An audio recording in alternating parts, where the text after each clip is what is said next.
We do need to talk a bit more about the #1 prospect in all of baseball, Roki Sasaki, who just signed with the Los Angeles Dodgers. He's going to be part of an incredible starting rotation at the big league level because that's where he's almost guaranteed to debut, right, Jim? I mean, there's no high A ball for Roki Sasaki. This is a slam dunk #1 prospect, is he not? No, he is. I mean, it's a little bit of a strange situation because he's pitched professionally in Japan, but look, he's subject to international bonus pools. He still counts as a rookie, so we count him as a prospect. And I think if we're talking the last 15 years or so, you're talking about the best pitching prospects. You're talking about Paul Skeens, you're talking about Steven Strasburg, and you're talking about Shohei Ohtani. And if you're going to compare him to those guys, I mean, they're all, some of the best pitching prospects we've ever seen, in history. I think the way I kind of look at it is, I think those guys, the other three guys might have had higher floors. They had a better track record of durability than Roki Sasaki had. I think they had better command of secondary pitches.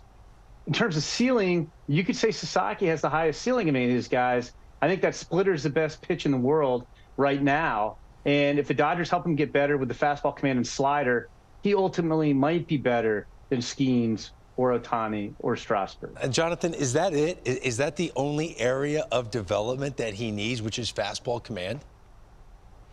I think so. The slider could get refined a little bit more. It's good enough, especially because the splitter is so ungodly and impossible to hit, and the fastball is plenty of life. It's straightened out at times.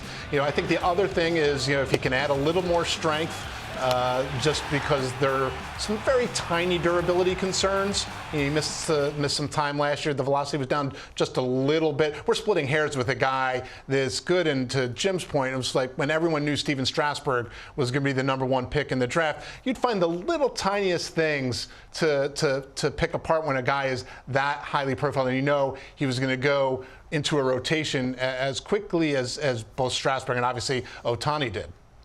Sam, did you start backwards here? You're not wondering who's going to make the top 100 first. Did you just start at #1, knowing Roki Sasaki is hands down the cream of the crop when it comes to prospects in baseball right now? Yeah, I mean, there is some debate whether you choose a pitcher like Roki Sasaki, even one who can touch triple digits and has an 80-grade slider, or go with Roman Anthony, right? Like somebody who is going to be playing every day, can get 600 plate appearances. The other guys have mentioned some of the durability concerns with Roki Sasaki. But one thing I want to point out about Sasaki is this isn't 10 years ago. This isn't even 5 years ago. We have metrics on how his pitches are already playing, and we can plug that in and project that forward. And when you're talking about that velocity, when you're talking about the movement on the splitter and some of the killed spin, and we can already see what the slider can do, it's much easier to envision who he will be. And as we've said plenty of times, the ceiling is somebody who can win multiple Cy Young awards. There's not somebody else on this list like that. For Sam Dykes, for Jonathan Mayo, Jim Callis, I'm Greg Amsinger. Congratulations to the Los Angeles Dodgers. No, not just for winning the World Series in October, but for also having the #1 prospect in all of baseball.